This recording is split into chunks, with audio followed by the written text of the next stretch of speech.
why are we scared of using the term Palestinian resistance? Now, some people might be scared of doing so because they are worried that they are going to be accused of this and that. But you have some organizations, media organizations and groups that purport to speak on behalf of Palestinians or for Palestinians or to advocate for Palestinians, and they do not use the word resistance. They will do everything in their power to avoid it. They will tell you Palestinian steadfastness, Palestinian sumud, Palestinian resilience. But when it comes to resistance, they always look the other way. But are Palestinians resisting or not? And what kind of resistance? It's the kind of resistance that's making all the difference. Now, when we say resilience and sumud and steadfastness, this is all a foundation and a context of something else, which is the armed resistance. It's an intellectual fact. It's not promotion of violence. It's an academic fact. Palestinians are resisting in Gaza, and they have managed to do what all Arab armies have tried to do combined and failed for the last 75 years. Now, this is very important. It has to be acknowledged as a very important fact. Now, you can take a moral stance from armed resistance or don't, that's your business, but you can't just ignore it. Why do we ignore it? And if you do wish to ignore it because you are worried about your funds and being questioned and being attacked, that's fine. But don't claim to speak on behalf of Palestinians or to claim that you even understand what is happening in Palestine. And if you don't believe me, let's imagine this scenario. Imagine that Palestinians didn't resist, and I am talking about the way that the resistance by the Islamists and the socialists and the secularists and everybody, all forms of resistance. Imagine if they have not resisted. What would have been of Gaza? There would be an Israeli military administration like the one that existed between 1967 and 2005.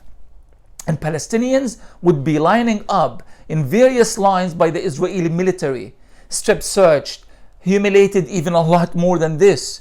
And Gaza would have been a large map in which Israel would be deciding what to do with it.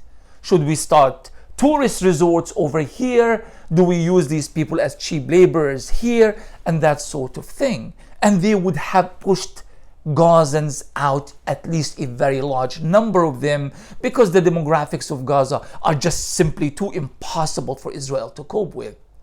What made the difference? What made it impossible for Israel to do so, and will force Israel to concede? And I told you from the very beginning, if you remember, I told you the resistance will not be defeated in Gaza. I wasn't being stubborn. I was being a historian, but an honest one. At least I try to be. And this is happening now and will happen. So if you do not acknowledge the Palestinian resistance, then you don't know anything about Palestinian history, or you refuse to acknowledge the centrality of the resistance to Palestinian history. And if you do, then you really don't have anything to do with the struggle. You should stay away and listen to others who maybe know a lot more about it than you do. So please do not purport to speak about Palestine or for Palestine or to understand Palestine and keep ignoring the resistance.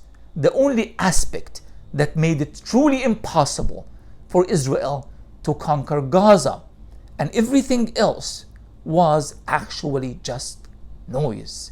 Everything we have done, all the solidarity what we have done was amazing and uplifting and fantastic.